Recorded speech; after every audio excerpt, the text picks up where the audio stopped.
말씀드린 것처럼 오늘이 교회력으로 오순절 성령 강림 주일입니다. 오순절은 6월절서부터 이제 계산하면 50일 만에 오는 날이다, 이렇게 해서 오순절이라는 이름이 붙어진 겁니다. 원래 순이라는 그 말은 10일을 의미하는 한자어잖아요. 그래서 우리가 보통 5월 초순, 중순, 하순 이렇게 다 10일 단위로 하는 거 아닙니까? 그래서 오순, 그러면 50일이 되는 거죠.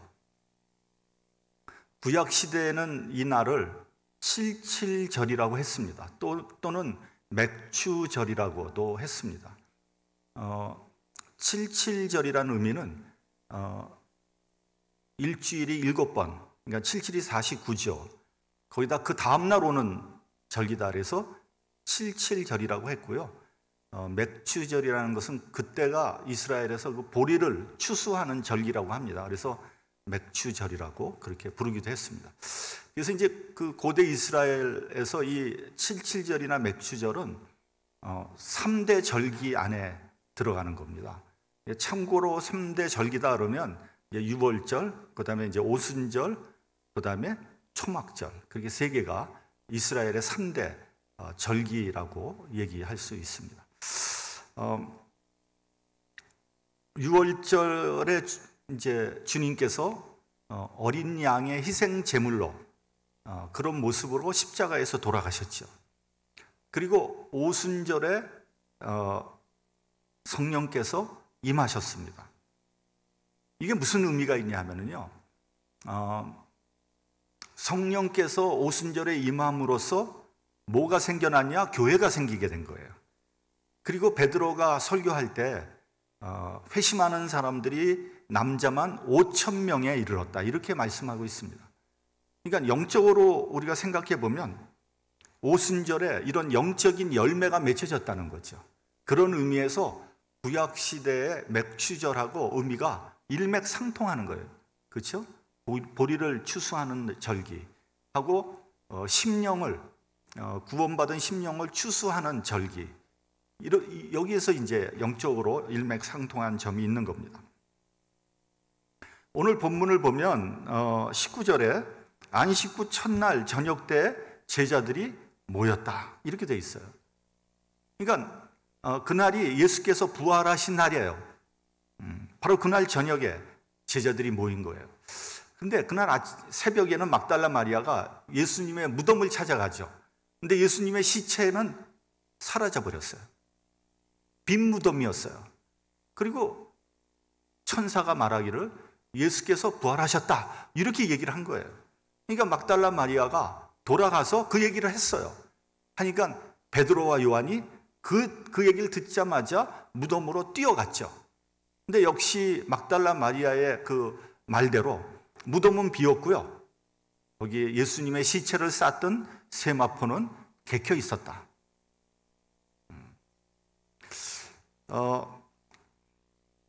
그리고 바로 그 시각에 막달라 마리아는 그 무덤 동산 부근에서 부활하신 예수님을 만나게 되죠. 그리고 그날 저녁에 제자들이 모인 거예요. 그러니까 한번 그 상황을 한번 생각해요. 예수의 시체는 사라지고 막달라 마리아는 부활하신 예수님을 보았다고 그러고 모든 것이 뒤죽박죽 아주 혼란한 상태였던 거죠. 그 본문을 보면 제자들이 유대인들을 두려워하여, 이렇게 돼 있어요. 그래서 모인 곳의 문들을 닫았다, 그랬을 겁니다. 그토록 믿었던 선생님이 허무하게 돌아가셨잖아요. 그것도 제자 중에 하나인 가룟 유다의 배신으로 말미암아 그렇게 된 거죠. 예루살렘의 분위기는 험악했습니다. 살벌한 거예요. 유대인들이 언제 제자들을 체포하러 올지 모릅니다. 두려웠을 거예요. 그래서 모인 것의 문들을 2중 3중으로 다 걸어 잠갔어요. 그들은 공포에 사로잡혀 있었던 겁니다. 그런데요, 제자들이 2중 3중으로 걸어 잠근 것은 단지 문들 뿐만은 아니었어요. 그들의 마음의 문도 걸어 잠갔습니다. 그럴 수밖에 없죠. 왜냐하면 예수님이 믿었던 제자, 그래서 꽤 인정받았던 가룟 유다의 밀고 때문에 붙잡혔잖아요. 그러니까 제자들의 마음속에는 어떤 생각이냐면 혹시 우리들 가운데서 또 다른 배신자가 나올지도 몰라. 그런 생각 안 했겠어요? 만약에 배신자가 나온다면 그 사람은 누굴까? 베드로일까? 요한일까? 야고보일까? 아니, 마태일 가능성이 많아. 왜냐하면 그는 세리였으니까. 아니야. 그게 나일지도 몰라. 왜냐하면 나도 자신이 없어. 나도 언제 어떻게 될지 모르겠어. 내 마음 나도 몰라. 마가복음을 보면요, 예수께서 너희 중 하나가 나를 팔리라 했을 때 제자들이요 근심하면서 예수께 물어봅니다. 그 팔 사람이 내니까? 이 말이 뭡니까? 나 자신 없다는 거예요. 나 팔지 모른다는 거예요. 아무도 믿을 수 없었습니다. 그러니까 그들이 비록 같은 장소에 모여 있었지만 아마 그들의 마음은 서로 의심하고 경계하고 있었을 거예요. 요즘 코로나 바이러스로 인해서 세상이 극히 혼란합니다. 혹시 어떤 사람이 코로나 바이러스에 걸렸다 하면 마치 문둥병자, 옛날에 문둥병자 대하듯이 대하는 것 같아요. 가까이 가려고 하지도 않고요. 아는 척 하지도 않고요. 돌봐줄 생각은 아예 하지 않습니다. 심지어는요, 가족조차도 가까이 하지 못해요. 병원이나 양로원 같은데 가족들도 면회 못 합니다. 못 들어가게 해요. 이번에 오정로 장로님 입원하셨잖아요. 그래가지고 오유근 집사님을 모시고 갔는데 들어가지도 못하게 입구에서. 여기 남편이다. 안 돼. 남편도. 왜 그러냐면 이 코로나가 강력한 전염력이 있기 때문에 그런 거예요. 그래서 제가 모르긴 해도 코로나로 죽은 사람들 가운데 조금 더 잘 보살펴 줬다면 아마 살아날 수 있는 사람들도 상당히 있었을 것이다. 전 그렇게 생각을 합니다. 틀릴 수도 있지만. 그런 와중에 한국 사회에서 이런 캐치프레이즈가 있더라고요.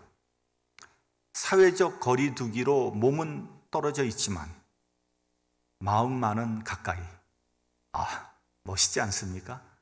근데 이게 캐치프레이즈로만 머문 것이 아니라 실제로 그렇게 행동들을 했어요.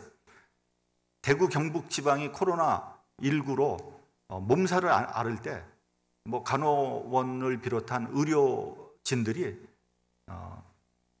그 위험을 무릅쓰고 자원해서 그곳에 가서 정말 밤낮을 가리지 않고 도왔어요.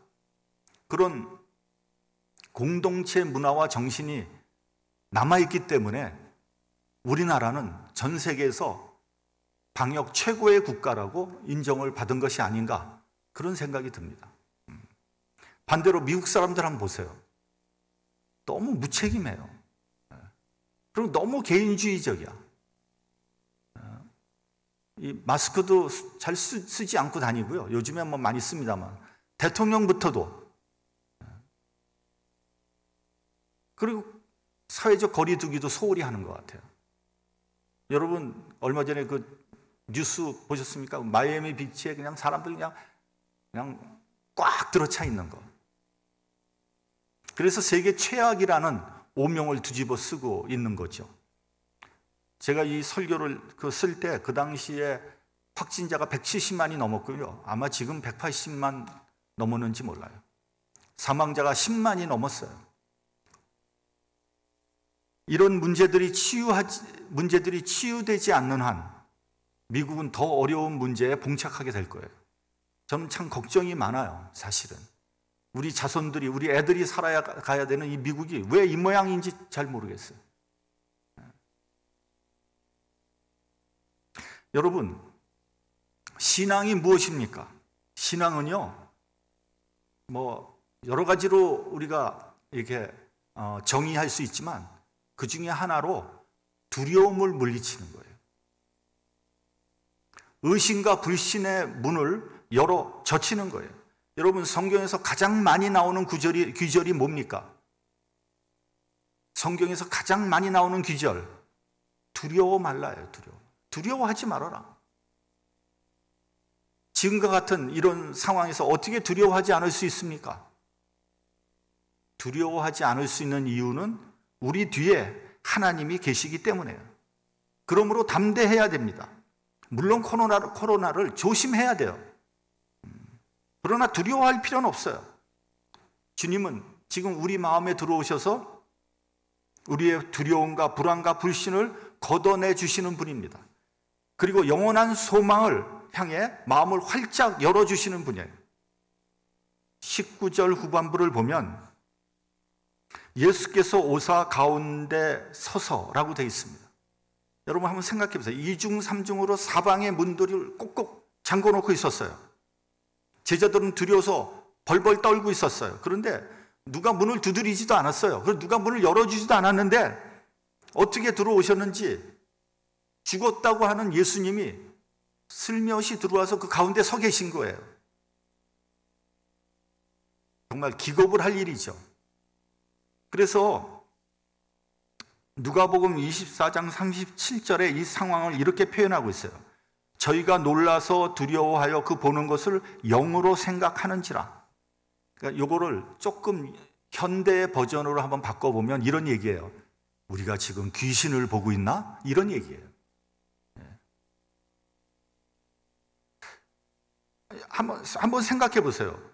죽었다고 했던 사람이 문들이 꼭꼭 닫혀 있는데 어떻게 들어왔는지도 모르게 슬며시 들어와서 가운데 서 있다고 생각해 보세요. 기겁을 할 일 아닙니까? 내가 지금 귀신을 보고 있나? 그렇게 생각할 수밖에 없는 거죠. 그 사실을 아신 주님께서 이렇게 말씀하셨어요. 어찌하여 두려워하며 어찌하여 마음에 의심이 일어나느냐? 내 손과 발을 보고 나인 줄 알라. 또 나를 만져보라. 영은 살과 뼈가 없으되 너희 보는 바와 같이 나는 있느니라. 여기서요, 우리가 그 부활이라는 것이 어떤 것인가에 대해서 우리가 몇 가지 좀 한번 생각을 해봐야 됩니다. 첫째로 우리는 부활할 때요, 신령한 몸으로 부활한다는 거예요. 잘 들어야 됩니다. 이거는 굉장히 중요한 얘기예요. 다른 데서 잘 못 들을 거예요, 이런 얘기. 우리가 부활할 때 신령한 몸으로 부활한다는 거예요. 이 신령한 몸이란 게 뭐냐? 근데 여러분 보세요. 영은 영이고 몸은 몸인데 이 두 개가 합쳐진 완전체라는 거예요. 그럼 그게 뭐냐? 몰라요. 그거는 신비로운 겁니다. 그러니까 그거를 우리의 능력과 우리의 말과 우리의 지혜로 설명이 불가능한 거예요. 그래서 그거를 이 헬라어에서는 무스테리온이라고 합니다. 무스테리온. 여기서 영어 미스터리가 여기서 나온 거예요. 여러분 미스터리 가끔 그런 거 나오죠. TV에서 미스터리 극장 뭐 이런 거 나오죠. 미스터리라는 게 뭐예요? 허황된 거짓말이에요? 그 말이 아니에요.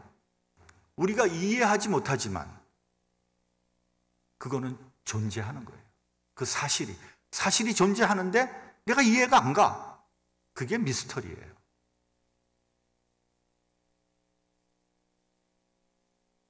사도 바울은 고린도 전서 15장 44절에서 육의 몸으로 심고 신령한 몸으로 다시 사나니 육의 몸이 있은즉 또 신령한 몸이 있다고 했어요. 여러분, 여기서 우리가 착각하지 말아야 될 게 뭐냐면, 여러분, 영혼 불멸설이라는 거 있잖아요. 영혼 불멸설. 이거하고는 다른 얘기예요. 영혼 불멸설이라는 것은 이건 헬라적인 개념입니다. 이거는 뭐냐면 우리의 영혼은 영원히 안 죽고 살아 있다는 거예요. 우리의 영혼만 살아 있어요. 마치 이런 거 똑같은 거예요. 우리 민족의 태양 김 XX 장군은 영원히 우리의 마음속에 살아 계신다. 그래서 많이 들은 얘기 같죠? 그거하고 비슷한 얘기예요. 별로 영향가 없는 얘기예요. 우리가 한번 좀 복잡한 얘기지만 이런 거 한번 생각해 봐야 돼요. 하나님은 영이시죠. 여러분 이거는 다 동의할 거예요. 근데 이 하나님이 영으로만 존재한다면 이건 관념적이고 너무 초월적이에요. 우리 같은 육신을 가지고 있는 인간들은요, 상상이 안 되는 거예요. 하나님은 영이시다. So what? 어떻게 하라는 거냐? 이게 상상이 안 가는 거예요. 우리 인간과 연결고리가 없는 거예요. 그것을 아시는 하나님께서 삼위일체 하나님을 허락하신 거예요. 삼위일체 하나님으로 존재하는 거예요. 그러니까 영적인 하나님께서 우리와 같은 육신을 가지고 이 땅에 오신 거예요. 또 성령께서 오셔서 우리의 심령 가운데 임재하는 거예요. 그래서 우리가 하나님을 인식할 수 있고 우리가 하나님과 교통할 수 있는 거예요. 그렇지 않으면 하나님과 교통이 불가능해요.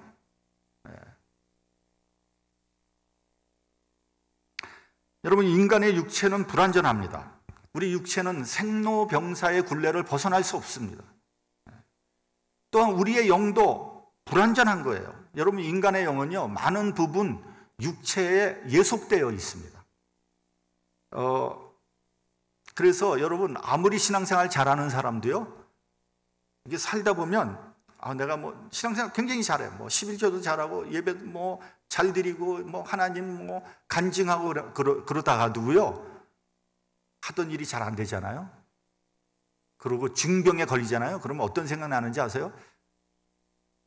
야, 진짜 하나님이 계시는 거야? 하나님이 나를 도와주는 거야? 이렇게 의심이 생기는 거예요. 왜 그래요? 우리의 영은 육체의 영향을 받을 수밖에 없기 때문에 그런 거예요. 그러니까 불완전한 거예요. 그러니까 다시 말하면 우리의 육체도 완전한 육체가 아니고 우리의 영도 완전한 영이 못 되는 거예요. 물론 이 인간이 다른 동물과 비교하면 상당한 존재이긴 하지만 여전히 부족한 거예요. 근데 앞으로 우리가 이제 부활하게 되는 그런 신령한 몸은 완전한 육체에 완전한 영이 결합한 거예요. 둘째로, 그렇기 때문에 이 부활한 몸은요, 시간과 공간을 초월하는 거예요. 오늘 본문에 나와 있는 대로 예수님의 부활한 몸은 살과 뼈가 있는 거예요. 실질적인 존재예요. 이 말은 실질적인 존재라는 거예요. 그런데 시공을 초월해요. 그래서 사방으로 문이 꽉 닫혀 있는데 그 공간에 슬며시 들어온 거예요. 이건 공간을 초월한다는 의미인 거죠. 또한 인간은 시간 속에 살아갈 수밖에 없습니다. 그래서 우리는 지나간 시간을 되돌릴 수는 없어요. 우리가 3차원 세계에 살고 있는 한 우리는 시간의 제약을 받을 수밖에 없어요. 물리학 이론에 의하면요, 그 빛보다 더 빠른 어떤 물체가 있다면, 그리고 인간이 그 물체와 같이 그렇게 빠른 속도로 갈 수 있다면 이론적으로는 시간을 거슬러 갈 수 있다는 거예요.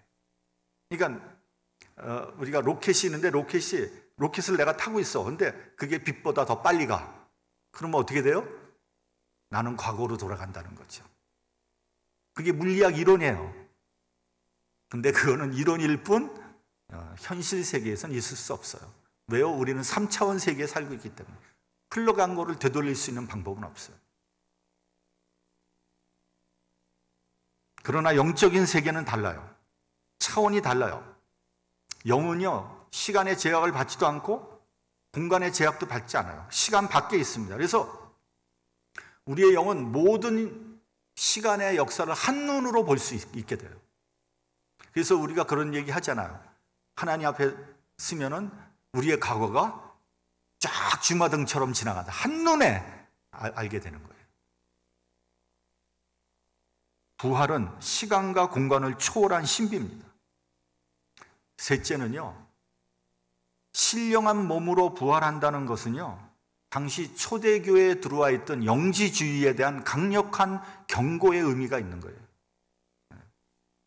영지주의는 간단하게 얘기하면 뭐냐면요, 영적인 세계는 아름답고 순수한 데 반하여 물질적인 세계는 저급하다는 논리예요. 이게 헬라 철학이에요. 그래서 예수께서 이 영지주의에 의하면 예수께서 이 세상에 오신 것은 순전히 영적인 상태로 오신 것이지 육신을 입고 오지 않았다는 거예요. 그럼 제자들이 본 육신은 뭐냐? 그건 헛것을 봤다는 거예요. 실제는 그렇지 않다는 거예요. 왜냐하면 예수님이 하나님의 아들이라면 이렇게 육신을 갖고 올 수가 없다는 거예요. 왜요? 육신은 저급한 거기 때문에. 근데 이것은 무슨 문제를 야기시키냐면요, 예수께서 십자가에서 죽은 사건도 부정해버리는 거예요. 아니, 그렇잖아요. 육신이 없는데 어떻게 십자가에서 죽을 수 있습니까? 이건 기독교의 근본을 부정하는 거예요. 그럼 십자가에 달리는 거는 뭐냐? 그것도 역시 예수가 아니라는 거예요. 뭔가 잘못 봤다는 거예요.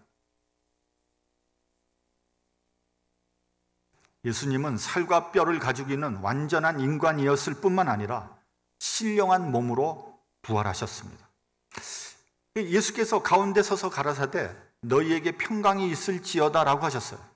무서워서 벌벌 떨고 있는 제자들에게 부활하신 예수께서 첫 번째로 주려고 했던 것이 뭐냐? 평강이에요. 평강.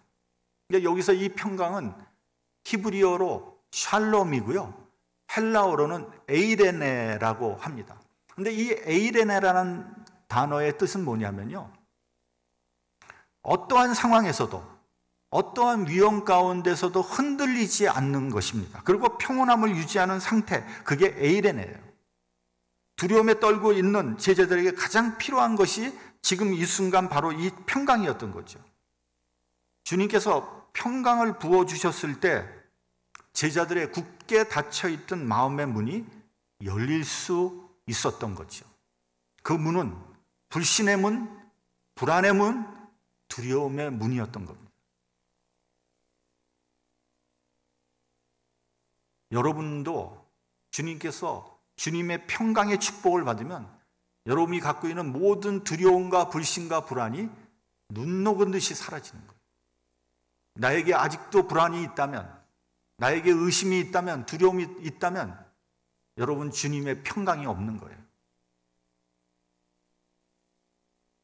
사도 바울이 로마 감옥에 갇혀 있을 때 로마 감옥은 철저하게 잠겨 있던 그러한 곳이었어요.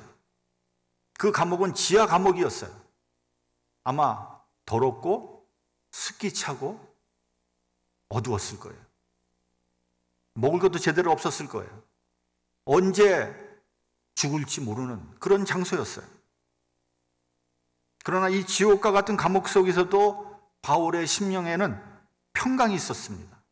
아무리 고통스러운 감옥이라고 할지라도 성령께서 함께 하셨기 때문에 이 세상의 그 무엇도 바울이 가지고 있던 평강을 빼앗을 수 없었던 겁니다. 그래서 로마 감옥에서 쓴 편지 빌립보서 4장 6절에서 7절을 보면 아무것도 염려하지 말고 오직 모든 일에 기도와 간구로 너희 구할 것을 감사함으로 하나님께 아뢰라. 그리하면 모든 지각에 뛰어난 하나님의 평강이 그리스도 예수 안에서 너희 마음과 생각을 지키시리라. 우리가 가져야 할 것은 바로 이 평강입니다. 우리가 그리스도 안에 있으면 우리는 어디서나 어느 상황에서도 평강을 유지할 수 있습니다. 우리 앞에는 지금 코로나 바이러스라는 두려움과 불안의 문이 있습니다. 누가 코로나에 걸렸다더라. 어느 교회 목회자가 코로나에 걸렸다더라.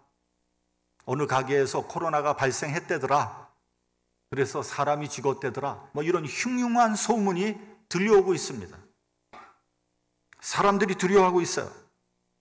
저는 그 일리노이 주지사가 예배 드려도 좋다고 허락을 하게 되면 그래도 두려워서 예배에 참석하지 못하는 분들이 상당히 있을 것이다, 이렇게 생각하고 있어요.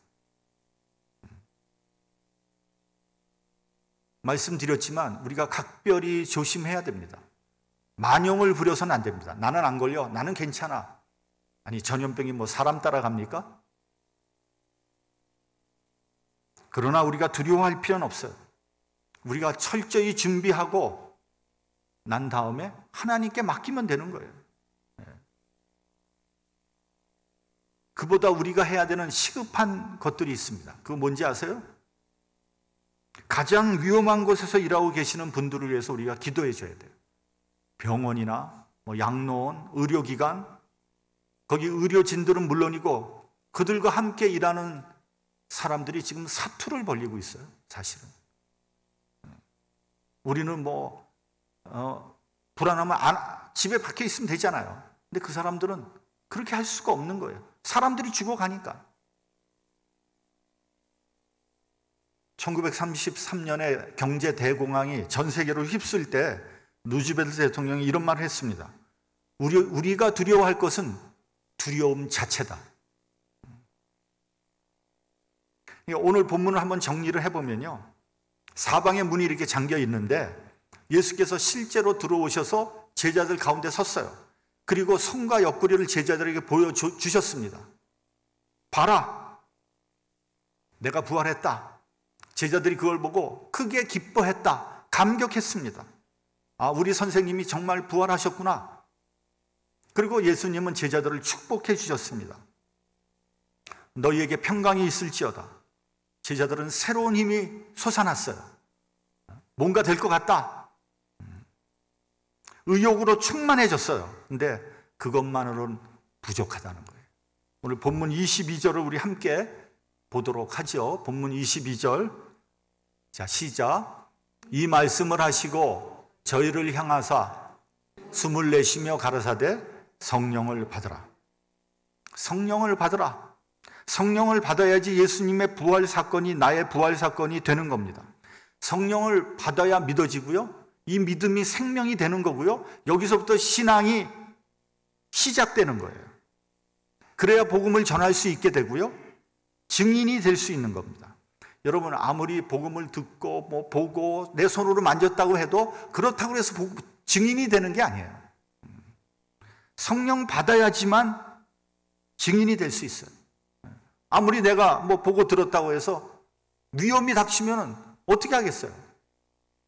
도망갈 거 아니에요. 증인이 될 수 없는 거예요. 반드시 성령의 역사가 있어야 됩니다. 그래야 부활이 나의 신앙으로 연결되는 거예요. 주님께서 십자가에서 죽으시고 사흘 만에 부활하셨다는 것은 역사적인 사실입니다. 제자들이 다 봤고요, 예수님의 어머니 마리아도 봤고요, 그 동생들도 다 봤어요. 또 막달라 마리아를 비롯한 여러 여성들이 증언했어요. 봤어요. 그리고 마가의 다락방에 모인 120명의 성도들도 봤습니다. 고린도전서 15장에 보면 500여 성도들이 다 봤다고 증언하고 있습니다. 그러므로 이것은 역사적인, 부인할 수 없는 사실이에요. 아니, 두세 명의 증인만 있어도 그것이 증거로 채택되는데 이게 도대체 몇 명입니까? 그럼에도 불구하고 제자들은 갈릴리로 고기 잡으러 갔어요. 두 제자는 엠마오로 도망쳤어요. 부활하신 예수님을 보고 기뻐하고 감격했는데 그 다음이 없는 거예요. 다시 말하면 이 말이 무슨 말이냐면요, 예수님의 부활 사건과 나와는 아무런 상관이 없다는 거예요. 예를 들면 이런 거예요. 우리 교회 예를 들면 김 집사가 비즈니스 성공해서 돈을 많이 벌었어요. 그러면 어떻게 해야 돼요? 기뻐해야죠? 시기해야 됩니까? 기뻐해야죠. 감격한 거예요. 그러나 나의 비즈니스는 계속 어려워요. 나는 쪼달려요. 김 집사가 성공에 돈 많이 번 거하고 나하고는 아무 상관이 없는 거예요.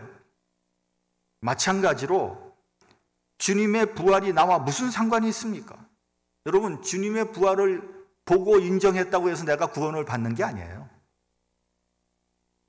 성령의 역사가 있어야지 비로소 예수님의 부활 사건이 나의 부활이 되는 거예요. 제자들이 그랬잖아요. 그래야 예수님의 부활을 증거하기 위해서 내 생명까지 바칠 수 있는 거예요. 본문 22절 우리가 봉독한 바에 의하면 예수께서 숨을 내쉬며 성령을 받으라고 했어요. 여기서 숨을 내쉰다는 말은요, 숨을 불어넣는다는 의미입니다. 당신의 숨결을 제자들에게 불어넣어 주시면서 성령을 받으라, 이렇게 얘기한 거예요. 이와 똑같은 표현이 구약 성경에 두 차례 나옵니다. 그 첫 번째가 창세기 2장 7절이에요. 여호와 하나님이 흙으로 사람을 지으시고 생기를 그 코에 불어 넣으시니 사람이 생명이 된지라. 하나님께서 흙으로 사람을 만들었어요. 그래서 우리의 몸은 뭐예요? 흙이에요. 우리의 몸은 흙의 성분하고 똑같아요. 죽으면 흙으로 돌아가요. 흙입니다. 근데 거기에 하나님께서 숨결을 불어넣으니, 히브리어로 루하를 불어넣으니 그 사람이 생명이 된 거예요. 진흙에 불과했던 아담이 하나님의 숨결을 받고서야 영혼을 지향하는 존재가 되었다는 거예요. 두 번째가 에스겔서 37장에 나옵니다. 주 여호와의 말씀에 생기야 사방에서부터 와서 이 사망을 당한 자들에게 불어서 살게 하라. 생기가 그들에게 들어가매 그들이 곧 살아 일어나서 서는데 극히 큰 군대더라. 그러니까 여러분, 골짜기에 마른 뼈들이 가득히 있어요. 말라 비틀어졌어요. 근데 하나님의 생기가 그 마른 뼈에 들어가니까 그 마른 뼈가 일어나서 큰 군대가 되었다는 거예요. 마른 뼈에도 하나님의 생기가 들어가니까 살아 일어나서 하나님의 영적인 군대가 되었다는 거예요.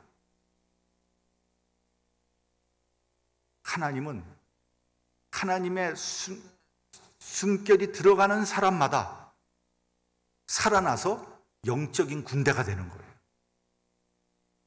그렇다면 누가 성령의 사람이겠습니까? 하나님의 숨결이 들어간 사람, 성령 받은 사람 아니겠습니까?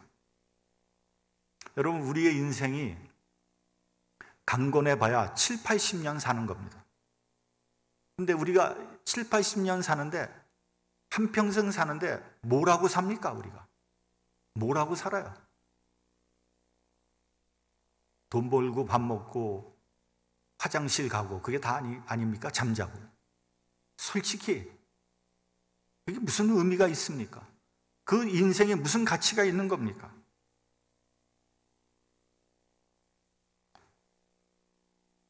우리는 세상적인 일을 하면서 한평생 쓸데없는 일에 우리의 인생을 소진해 왔어요. 그런 사람은요, 진흙과 같은 삶을 살아가는 사람이에요. 여러분 혹시 기억할지 모르겠는데요, 빠삐용이라는 영화가 있었습니다. 빠삐용. 그 주인공이 제가 가장 좋아하는 배우였는데 스티브 맥퀸이라는 사람이에요.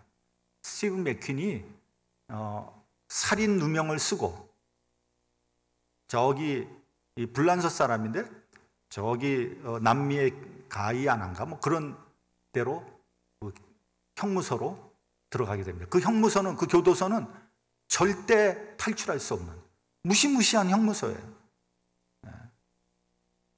근데 이제 이 스티브 맥퀸이, 빠삐용이 탈출을 시도하죠. 그러다 붙잡혀요. 2년간 독방에 들어갑니다.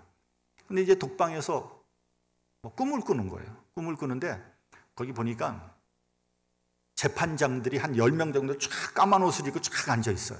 그리고 스티브 맥퀸이 이제 그 앞에 딱 빠병이 그 앞에 씁니다. 그러면서 뭐라 그러면, 재판장님, 나는 무죄입니다. 나는 살인 누명을 썼어요. 나를 무죄 방면해 주세요. 그러니까 재판 그 중에 가운데 있는 재판장이 뭐라 그러냐면, 너는 유죄다. You are guilty.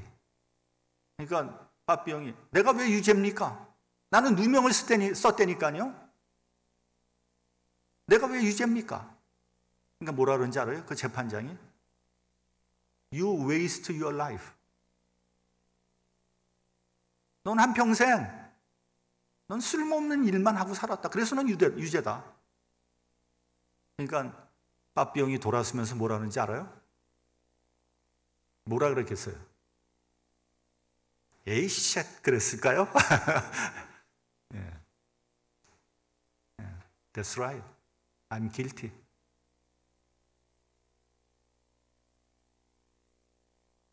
그렇게 사는 인생은 아무 가치도 없고 의미도 없어요.